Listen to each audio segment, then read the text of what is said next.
Welcome back, folks, to This Week in WordPress and Tech. It's episode 760. We've got a great guest with us. We've got Mario Peshev, founder of DevriX, a leading WordPress development agency. Mario has to say he has years of experience in dealing with clients, and WordPress in general would be a slight understatement. I've also got my great co-host with me, Kirk.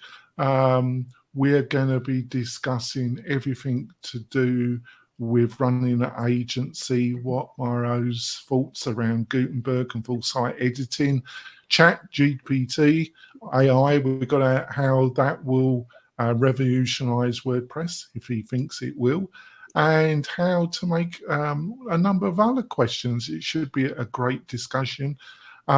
Mario, can you quickly give us a 10-20 second introduction about yourself and your company? Hey everyone, first off, Kurt, Jonathan, thanks for having me. Again, it's been, 5-6 years or so since the last time? That was quick. Time flies. I know, that's well. For everyone that's meeting me for the first time, my name is Mario Peshev. I run several businesses. One of them is DevriX, which is allegedly one of the top 20 agencies or so worldwide, working on SMEs and enterprise projects, scaling some of the largest publishers on the planet, and doing a lot of crazy stuff on top of WordPress. My background is in software engineering and enterprise development. I built my first website back in 1999.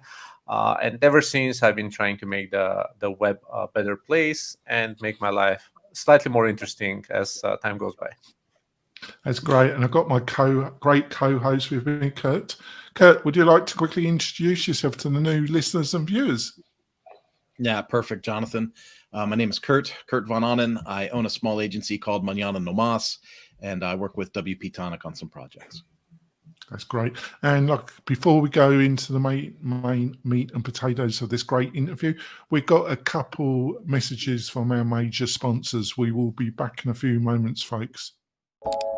This podcast episode is brought to you by Lifter LMS, the leading learning management system solution for WordPress. If you or your client are creating any kind of online course, training-based membership website, or any type of e-learning project, Lifter LMS is the most secure, stable, well-supported solution on the market.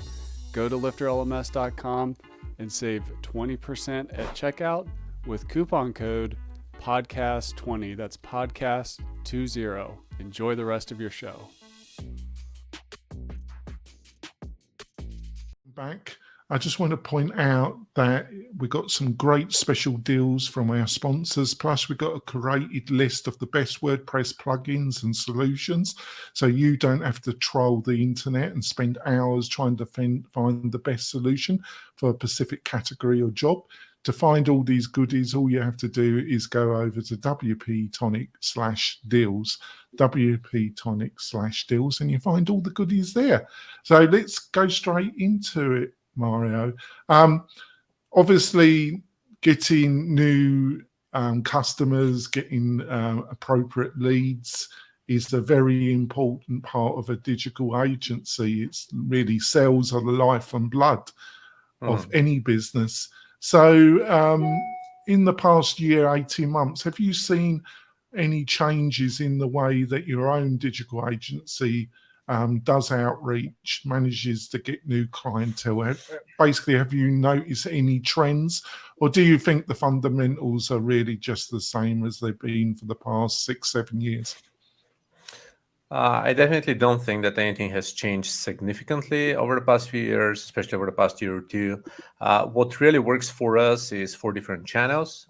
First one is strategic key partnerships with some of our great partners, hosting companies, ad management vendors, different SaaS or toolkits for accessibility, for security, different tools targeting the same audience that we can kind of pair up with and work together.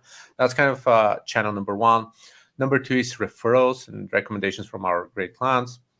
Number 3 is our inbound marketing, which is something that we've been developing heavily for DevriX for the past, 9 years. And number 4 is my own personal brand and network. So just working on all those 4 verticals and segments at the same time is really yielding the best results possible. Now, that kind of comes with a twist. First off, we have tested out different channels. We've hired salespeople. We've done outbound sales, cold calls, emails, any forms of blast. We've spent probably over, maybe over 60, 70,000 in PPC ads for different initiatives. We've tried out different landing pages, freebies, and so forth for funnels. None of that has ever yielded any results for us whatsoever. So that's the first thing. We have, like, we can't even attribute a single client to that. That's a fact, which is as crazy as it might sound.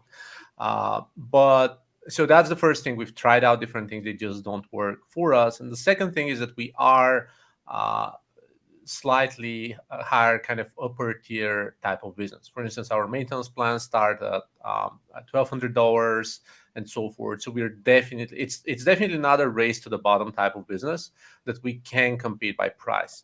If we can offer, low level, kind of cheap, or let's call it affordable solutions, then some of these channels may actually work. But when price is not something you can compete by, then it definitely requires different mediums to attract the right clients. Yeah, I totally understand. Just a quick follow-through question. Now, when it comes to business, obviously it's a very different beast to business to consumer. Do you think, now obviously you're talking about referrals, your personal network, and your content marketing side.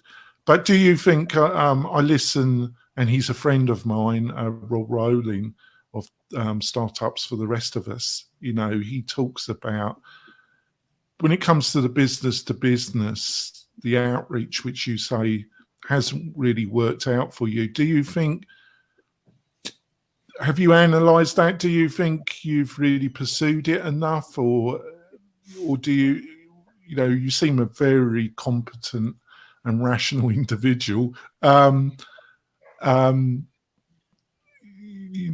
Outreach, business to business, a lot of other companies do get results. Do you think it's that you haven't concentrated, or was it really just didn't work?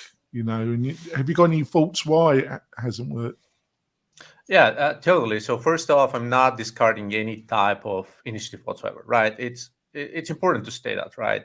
The reason anything in the world exists, including spam, is there's revenue behind that. There's a way to make money out of pretty much everything out there, right? Same goes for, crypto or pretty much everything that exists makes money for the right audience. So that's pretty important to recognize. Now, in terms of web agencies or providing WordPress development and using outreach, my number one problem is that that's definitely a commodity. In the sense of, last time I did an extensive research was probably 7 years ago. I found about 4 million freelancers on Upwork and freelancer.com alone providing WordPress services. There were over 50,000 agencies providing similar services and so forth. I'm pretty sure that the numbers now are higher. Even though I run a WordPress agency and have done that for the past 13 years, I receive about 25 to 40 outreach requests every single month from freelancers, outsourcing agencies, and everyone out there. And that's been going on for a decade. So that is to say, people have developed something similar to banner blindness, right? We browse websites, we know there are banners, there are ads. We are so used to seeing them, we now tend to ignore them. There are other types of services and solutions out there similar to web development, any form of outsourcing service, cheap SEO or marketing, link building, maybe accounting services, or so. Certain solutions that are generic, and there are millions of vendors providing them. So the generic outreach is just not working out. People have seen hundreds of these offers already. Now, of course, one option to overcome that is the race to the bottom type of model. If you can create a solution that's really scalable, low cost, high volume, it may be competitive enough price-wise to ensure that you can stay afloat and you can generate business, right? Option number two is really specializing and creating a competitive value proposition that is so strong and so valuable that the right audience is going to connect with you and really respond back. For instance, let's say offering performance optimization for WordPress communities for nonprofits. That's a total random example, but like you reach out to the right nonprofit and say, we know nothing about that, Mara. Yeah, I mean, so relevance. So essentially, using that is so it's closely related to the business needs and the ROI of the right company. So working with something like that definitely can be helpful. Option number three, I think, is how to get your foot through the door. Like, is there anything else you can contribute to the conversation? Is there an auto-generated report you can prepare? Like, I know, SEO report, user experience, performance, anything that you can send for free with the outreach to grab attention. And or I know, like a free review, like, hey, let's I'm going to do a free discovery session for a couple hours and work with you, or so forth. So things like that, this can contribute, this can deliver value. But the generic blanket approach of working with that or working with high ticket clients, which is what we do, is just not something that solves a lot of problems. So yeah, definitely possible, and definitely requires a certain angle to make it work. Yeah, I totally agree. Over to you, Kurt. I just want to comment that I really appreciate the depth and transparency of that answer, man. I mean, it's I've had similar experiences, right? And I think when you get into the higher ticket item, it requires that high touch involvement as part of the relationship sales process. And it's the race to the bottom thing's great for $2 a month hosting, but it's not in a business to business example, right? That was awesome. My question's more about like design and where we're going. We seem to be in this flux. Just this morning, I ended up coaching somebody on Gutenberg versus Elementor for building a header. What do you think personally connected to Gutenberg and full site editing and how things are rolling in our work environment? Well, first off, can you teach me how to create a header in Gutenberg? That's that's the first question. And that's very insightful, actually. I think this would be the most valuable portion of this episode, that's for sure. Yeah, so WordPress is in an interesting spot right now. Personally, I don't think that WordPress has evolved a lot over the past 2 or 3 years, and there are definitely strides in doing that via Gutenberg and full site editing and some of the other initiatives that the team have done so far. However, if memory serves me well, Gutenberg dropped as a core solution in December, was it 2018? I think maybe about 4.5 years ago or so. And Gutenberg is still far from stable, right? I attended the WordCamp recently, the contributor day. I was in the accessibility team, and I saw a lot of accessibility problems with Gutenberg, and that's definitely not cool. We had negotiated a project for a government-backed organization. They said, whatever you do, just not Gutenberg, right? It was like, could be Elementor, could be TinyMC. I don't care. Like, even we can even do that with WP Bakery, right? Anything, just not Gutenberg, right? So for me, that's a warning, right? I like Gutenberg as an idea. I've been an early advocate of Gutenberg. This is the way to go. We can just have a WYSIWYG editor for landing page building experience. So the direction is there. But we've developed the plugin for 3 or 4 or 5 years. Then it's been 4.5 years in core, and we're still nowhere, right? I pick a random template kit or a pattern. It's not replicable. I use whatever Genesis blog, Atomic blogs, Ultimate Gutenberg blogs. I don't exactly remember the names, but any of that blog builders, and you can't really put up a page the same way you can use an Elementor kit or go to something like Webflow or Wix or whatever it is, and it just works, right? So yeah, it's a complicated question. The direction is there, but we're pretty slow with implementing that. And I see that some competitors, especially hosted site builders and some of the funded solutions that we see, spending $7 million promoting a Super Bowl ad. This is Squarespace. I'm going to give them some free credits. Hopefully that's fine. But like they go on, and their solution kind of works for at least for a drag and drop type of experience. So we should at least match that. Is where I stand. Yeah, I've had some struggles on a couple of things, but when 6.2 came out, it felt like just this huge jump forward all at once. And so my most recent experiences have been really positive up until this header issue with this Elementor thing this morning. Jonathan, to you? Yeah, just a comment. It seems, I mean, I'm really confused about what my own feelings about this, Mario, because my understanding is full site editing. It's like throwing a grenade in something that was kind of solidifying.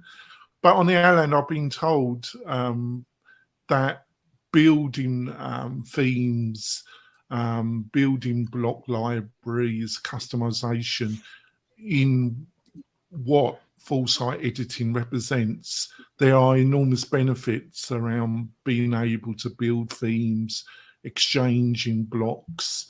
Technically, it reduces the overhead. But on the other hand, it does seem kind of semi-grenade and everything's up in the air again. Am I on the right track there? Is that how you sense things as well? Yeah, again, it is a weird world, right? I think there's a lot of merit in that level of user experience that Gutenberg presents, or at least what it promises to do. It's definitely the right thing to do. I want to be able to pick out of a collection of 100 different blocks, create columns and rows and place widgets inside and so forth. This is something that we've built ourselves in-house previously for customers, just rows and columns and just the general section experience, in order to be able to even add shortcuts next to each other and present two different types of experiences back before Gutenberg even existed. So again, the direction is there, but I'm just worried about implementation. I really wish there was a more focused, better tailored approach and focus toward the right audience. And I feel that WordPress is kind of missing the point right now over the past few years. First off, let's take a look at the market share, right? So for the past 2 years, first off, I believe right now we're at about 43% market share. And at the peak, we were at about 44%. So there's a slight dip in the top of where we used to be. For over a decade, maybe almost 15 years, WordPress had been growing for 1.5 up to 3% on average on an annual basis. It has been flat for the past 2 years, even slightly dipping. So that's worrying. We see that we have reached a peak, and we are having a hard time both retaining customers, websites, and being attractive enough for new websites, right? It's an important recognition based on just industry numbers and stats, and something that we need to pay more attention to. Second, who is the ideal or the perfect customer for WordPress? Or what was the answer about a decade ago? Bloggers, photographers, journalists, small media publishing websites, 5-page business websites and all that, right? This was kind of the traditional WordPress audience. Then some of these bloggers, journalists, and other people, they grow up, they step up in their careers, they become marketing managers and directors, and they introduce WordPress to the workspace because they need to work with other writers, and they're also bloggers, and they also know WordPress, right? So this is kind of how the adoption of WordPress happened among larger organizations. And now the question is, anyone with kids, they know what kids are doing nowadays, right? They're on TikTok and Snapchat and Instagram, perhaps. But how many of them are using websites actively? How many of them, if they build a website, they look into a builder or like a Facebook page or something like that, an online profile? And that's why it's kind of important to recognize that, first off, Gen Z and kind of Gen Alpha are using the internet differently. That's the first thing. Second, the last time we updated the WordPress dashboard, The one I remember was probably WordPress 3.6 or so. I may be off, but it was a long time ago, right? We still have settings and tools and a bunch of different things in the admin dashboard, which are uncalled for. It's complex. It's not a 5-page button type of experience. And kind of what do kids do? Well, they just don't really go to WordPress because it looks more complicated. It probably was State of the Word or any other appearance of Matt's over the past few months. There was a relevant question to how are we bringing adoption to WordPress by for kids, and Matt's answer was, well, that's why we do Tumblr. And honestly, I don't know a lot of people using Tumblr in real life. I've seen. You don't want you strike me as a very nice person. You don't want to know him. Yeah, well, that's the other thing. I mean, that's kind of one hell of a dark place out there of Tumblr, which is more hardcore than what we see on Reddit and Twitter together. So yeah, that's saying something, isn't it? We used to have like Deviant Art or something like that by then. This is the dark goth emo type of place that existed like 20 years ago. But anyway, I digress. But again, point is we are kind of missing the point on where are we going with Gutenberg and full site editing. I assume the direction is competing, well, at least trying to not lose shares to Wix and Weebly and Squarespace and Webflow and the others. But we just need to be cognizant of what they do and how they attract people. We need to be aware of the fact that, once again, Squarespace, that's, I think, the second year they are spending millions on a Super Bowl ad. This is WordPress just lacks that. We don't have the marketing capabilities. We don't work face-to-face with people anymore that much. We do rely on our historical cloud. And we just need to be cognizant of the fact that other platforms, other tools, other ecosystems are emerging. And we need to kind of catch up. That's pretty much it. Yeah, I totally agree with you there. So let's go for this one. So obviously ChatGPT, PTT, spelled that wrong. And AI. There's some people that I know and talk to in the WordPress community. They say you can build a whole WordPress website with a few command lines. I think it probably is possible, but I also personally think that's that is slightly problematic. But I do actually think it's fundamentally going to change development and what it means to be a developer to some level. Have you had any thoughts around this? It's a hard subject because there's so much, like anything, any kind of technology that has real value. There's so much nonsense around it. It's very hard to judge what the reality is and what the flannel is, really, isn't it? Well, I mean, AI, it has been a conversation for the past 20 plus years, right? From robot movies and, robots taking over the universe through any form of, machine learning that has been used actively over the past 15 years to deep learning, to neural networks. Now we are talking GPT services and solutions. So it has been around for a while. It's true that OpenAI had really kind of sparked a wave of early adopters and made it really conversational with a chat-like system. So the marketing is definitely there. The adoption is really there. That's for sure. Now, as to what is going to happen in the future, it's kind of hard to predict. I remember that when crypto came on board like several years ago, at least more became more popular with NFTs, the online digital tokens. Everyone was talking about Web3 and how Web2 is dead and so on and so on. Well, now Zuck has just been killing the metaverse over the past 5 months. More layoffs and putting a hold on that. So a lot of that conceptual investments in future had been put on hold one way or another, right?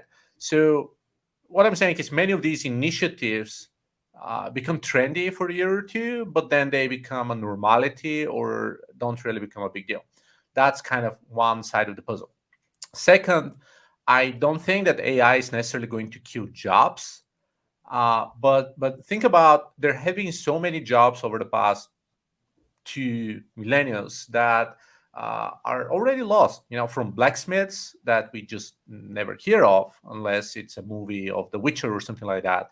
To there are other jobs of like people used to be street light. How do you call that? Like you throw a rock at the street light so that it turns off the light or so. That used to be an actual job back in the day, right? Like people employed. It sounds fun. It sounds fun to me. I love it.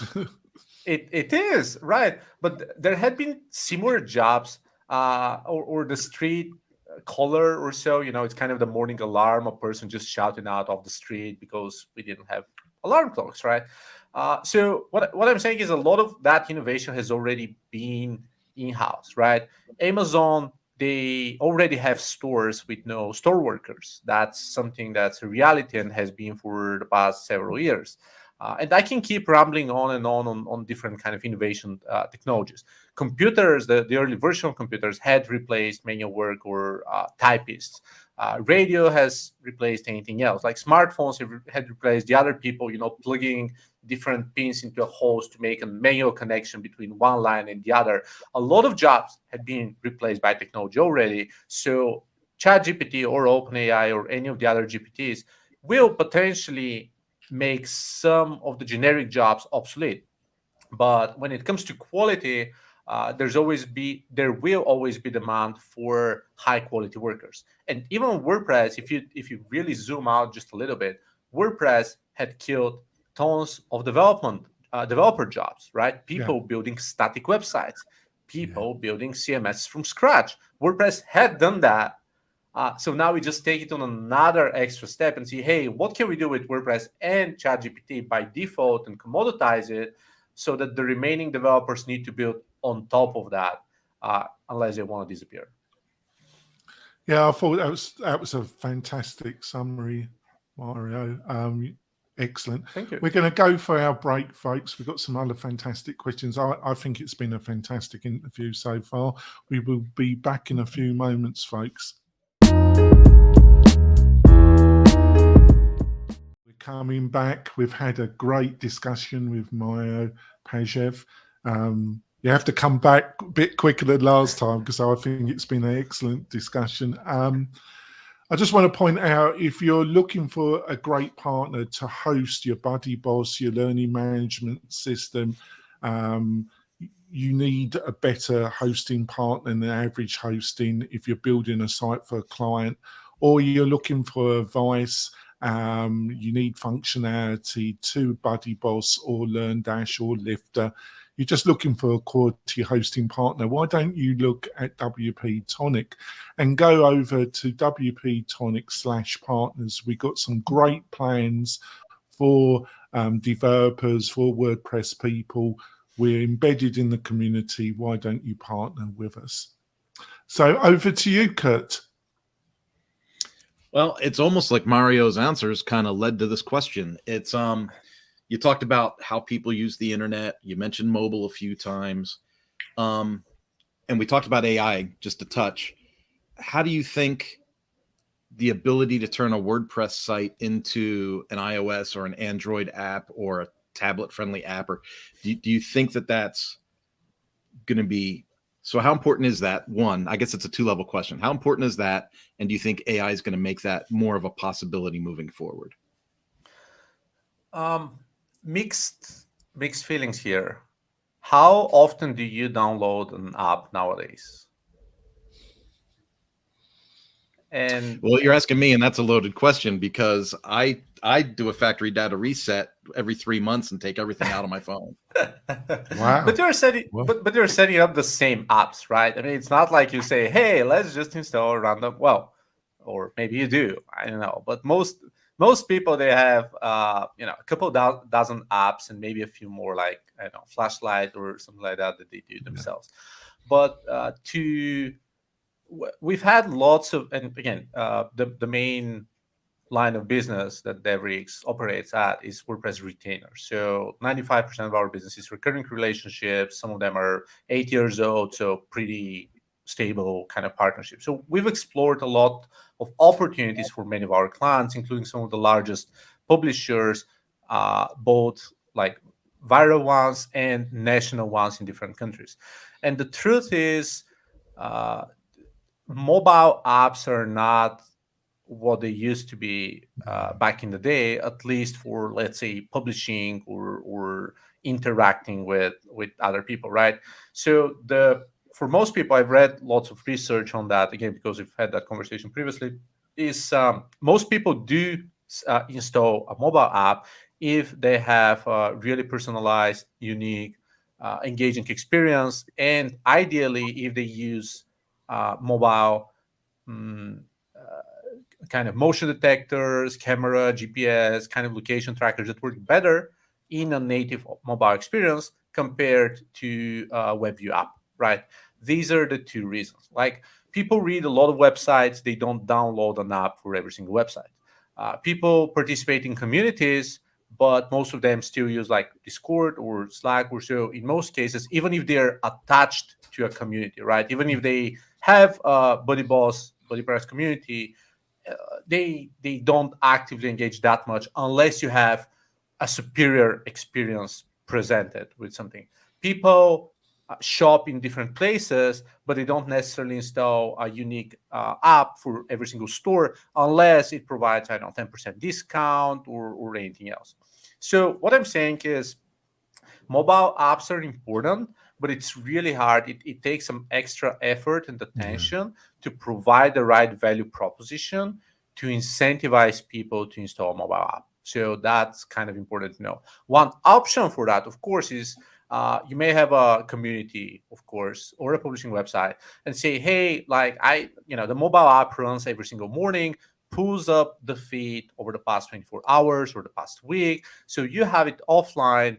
So, whenever traveling in the subway, low coverage, anything like that, you can still browse and get in touch and like kind of have an offline progressive web apps type of experience, right? This is one way to play around that.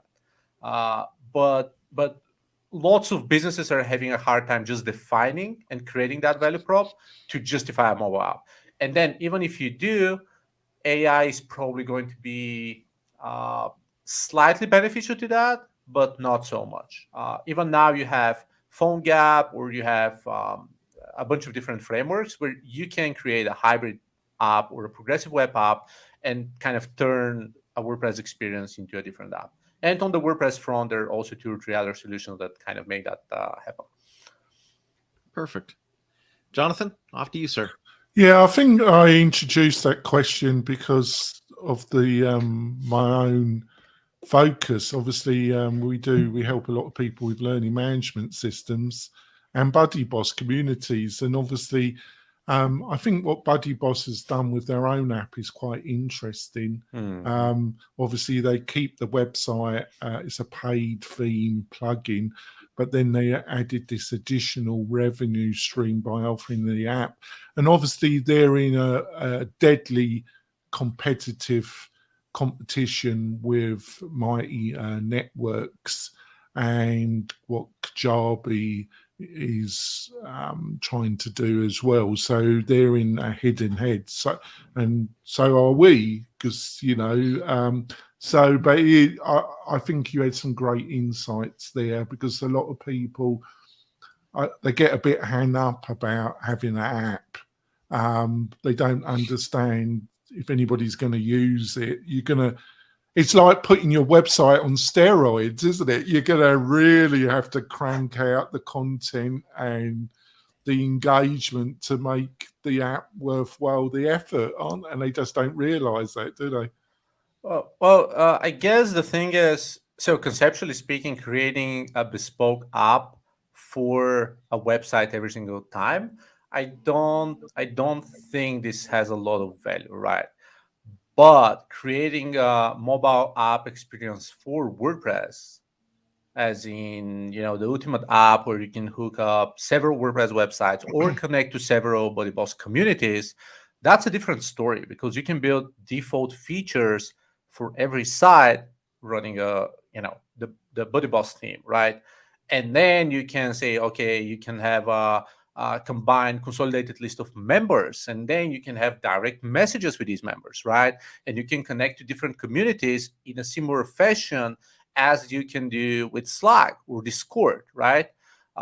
Like, why do people use Slack so much? Well, very easy login, one click sign in link, even if you don't remember your password and so forth. Like, you can have multiple workspaces, you receive notifications with one app. Similar with Discord, right? Multiple workspaces, you have one view, every DM is going to one place, right? So what I'm saying is I don't see mobile apps being as appealing on a side-by-side basis, but I definitely do see the opportunity for, let's say, Buddyboss say, hey, we're presenting a kind of merchant type of store owner, community owner type of experience.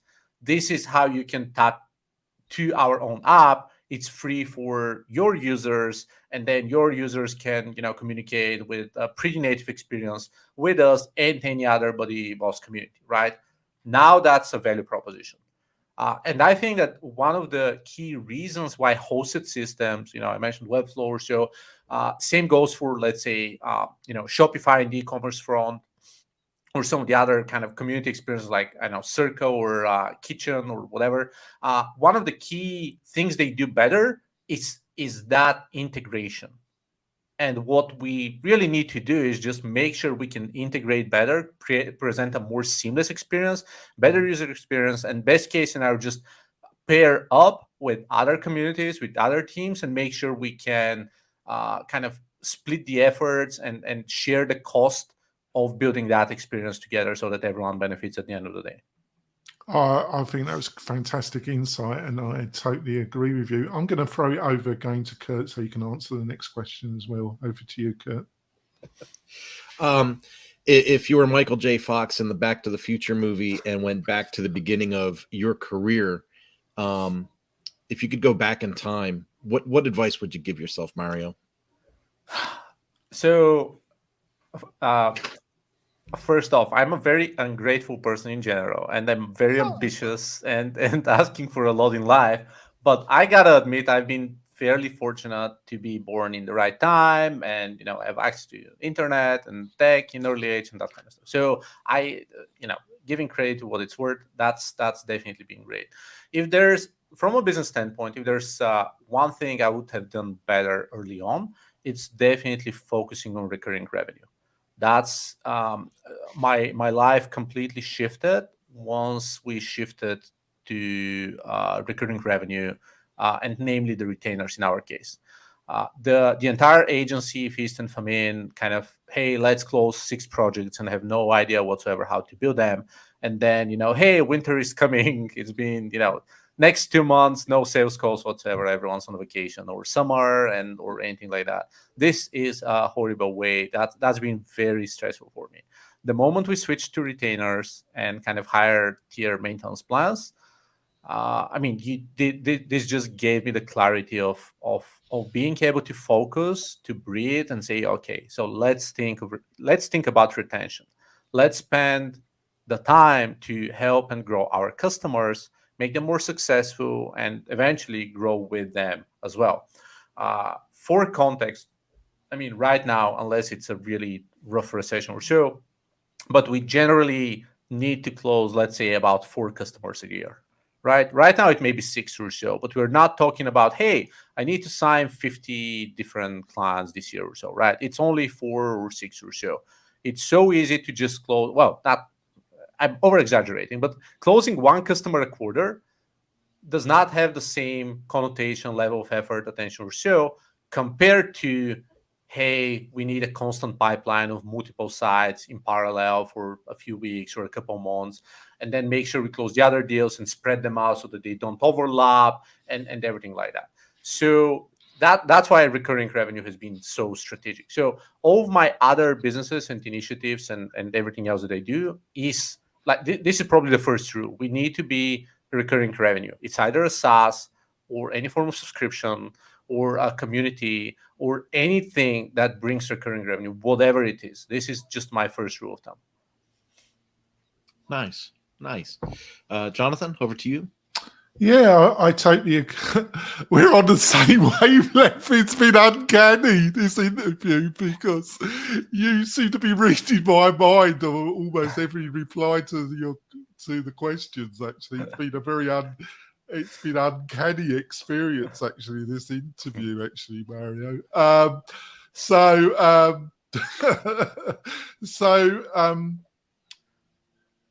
Who do you think we should interview on the show? Is there anybody that you follow in the WordPress community, in the tech community, that you think would be a great interview for the WP-Tonic show, and maybe why you think they would be a great interview? So not a specific name per se, but since I mentioned so many different platforms that are not WordPress, I think it would be pretty interesting to just bring someone on who's not super active in the WordPress community, right? Someone from any of the other alternative communities. It's kind of a breath of fresh air, in a sense of, hey, like what do people outside of WordPress think about WordPress, right?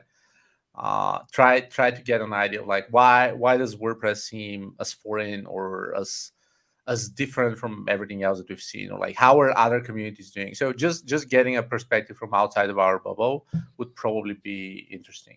And one example that comes to up, it's actually a couple of people. It's there's a kind of performance SaaS called NitroPack. Full disclosure, I'm an advisor for NitroPack as well. They're a fast growing kind of turnkey site performance solution. Pretty much you install when Core Web Vitals go through the roof, right? It's not an advertising of any source, but the founders of NitroPack, which I think is an interesting business. So NitroPack right now is WordPress only solution, right? The software as a service is only compatible and working fully with WordPress. But the original founders, first off, they started in OpenCart back in the day, like many years ago. And second, they had a pretty successful 8-figure exit of Shopify business, right? And now they are growing another business that's probably going to close over $100 million or so in a couple of years, is WordPress only. So yeah, I believe that NitroPack's founders, George and Mikhail, are going to be great guests explaining what's the transition and like being able and successful in other communities and still focusing on WordPress now in 2023. Yeah, I think, I have attempted to do that. We have a very diverse, Kurt would testify that. I try and mix it up with different guests. The focus is around WordPress, but we do have people from the SaaS, like Rob Rowling has regularly come on the show, other people from the startup bootstrap community, because I do see a lot of linkage in those communities, in their ethos, because one of the great things about WordPress is a lot of people have built reasonably successful business on the WordPress platform, and it's enabled them to move into other types of businesses as well. I do. I personally think one of the maybe one of the growth areas in WordPress is what I call boutique hosting solutions, where you provide hosting and a solution for a particular type of customer or industry, where you can keep the freedom of being not sucked into a gilded cage, basically, but you also not they're like example is like Fry Themes, and I'm not having a go at them. And Shane came on my show, and he was a fantastic CEO.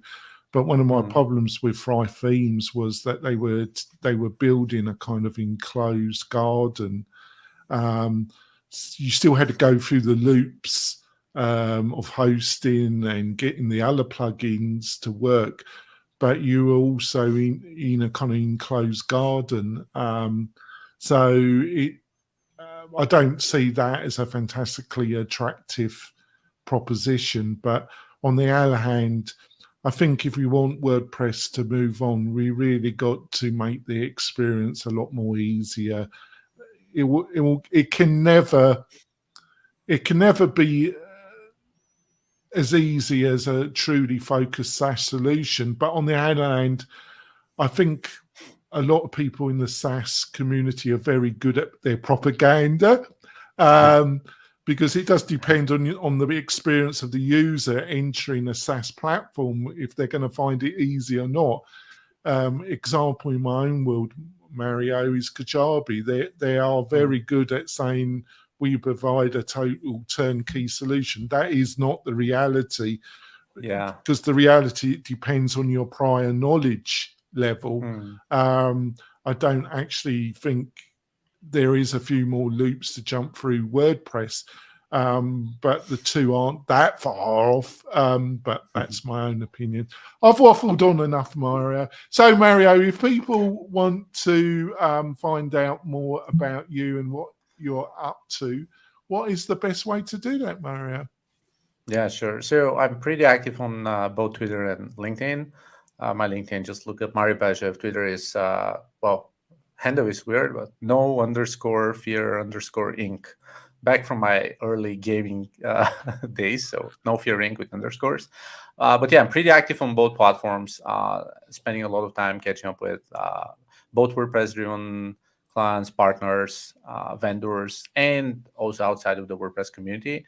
So definitely hit me up, or just go to mariopeshev.com and say hi. We'll be more than happy to connect with more WordPress peers and make sure that we can grow the platform and the community further. That's fantastic. And Kurt, what's the best way for people to find out more about you and what you're up to? Jonathan, I'm still hooked on LinkedIn, and I'm the only Kurt Von Onen on LinkedIn. So if you find me, you know you got the right guy. There's that, and then anything on the internet that's Mañana No Mas is typically me. I'd love to see it either place. We'll make a connection and have a call and see how we can help each other. That's fantastic. And if you really want to support the show, folks, please share the show on your social media networks. Talk about it, how you found it useful. It really is the best way to promote and support the show. We've got some fantastic interviews coming up. We've got a great interview next week. Almost as I predict, it's almost going to be as good as this one. We will be back next week, folks. We'll see you soon. Bye.